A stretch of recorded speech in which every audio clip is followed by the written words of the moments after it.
might have eternal life.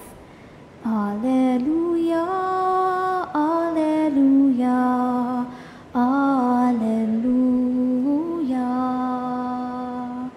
alleluia, alleluia, alleluia. The Lord be with you.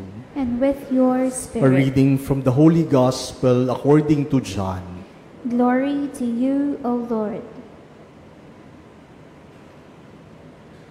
God so loved the world that He gave His only begotten Son, so that everyone who believes in Him might not perish, but might have eternal life. For God did not send His Son into the world to condemn the world, but that the world might be saved through Him.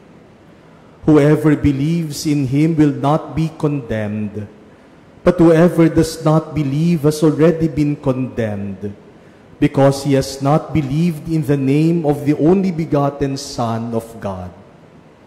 And this is the verdict, that the light came into the world, but people preferred darkness to light, because their works were evil.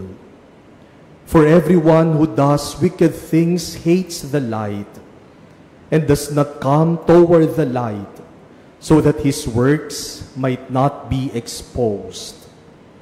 But whoever lives the truth comes to the light, so that his works may be clearly seen as done in God. The Gospel of the Lord. Praise to you, Lord Jesus Christ. My dear brothers and sisters, after the resurrection of Jesus, His disciples seemed to be uncontrollable in their proclamation about the risen Lord. These people who were very afraid, who left Jesus alone when Jesus was arrested at the garden, who hid themselves in order to save themselves, but after the resurrection, after receiving the Holy Spirit, they became courageous, brave, and uncontrollable in their mission of proclaiming the good news of Jesus. Hindi sila mapigilan. That is why the story of our first reading today, the high priest, the elders of the people imprisoned the apostles. They put them to jail to control them para hindi na sila magsalita tungkol kay Jesus. But what happened? That night, the angel of the Lord came and opened the doors and freed the apostles of Jesus. Pero ang nakakapagtaka, pagkatapos nilang mapalaya, bumalik sila sa may templo at nagpatuloy sa kanilang pagpapahayag. Pwedeng-pwede namang nung pinalaya sila ng anghel, nagtakbuhan na lang sila at nagtago na lang ulit. Pwedeng-pwede namang isipin nila, pag nagsalita na naman tayo tungkol kay Jesus, ikukulong na naman tayo. Baka sa susunod, hindi lang kulong, baka patayin na tayo. Kaya magtago na lang tayo. But no.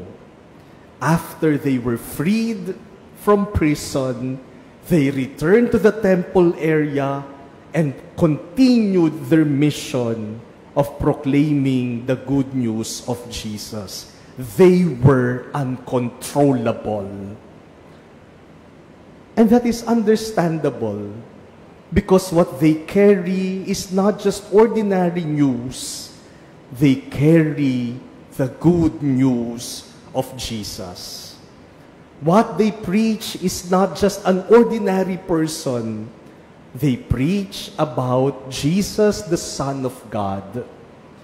And their words are not just simple words. They were the truth. And so they were not afraid of proclaiming the truth. Kapag katotohanan, kabutihan, at tungkol sa Diyos, hindi mo talaga sila mapipigilan. Our gospel today is taken from that very famous chapter and verse of the Gospel of St. John. We all know this. John 3:16. Very good.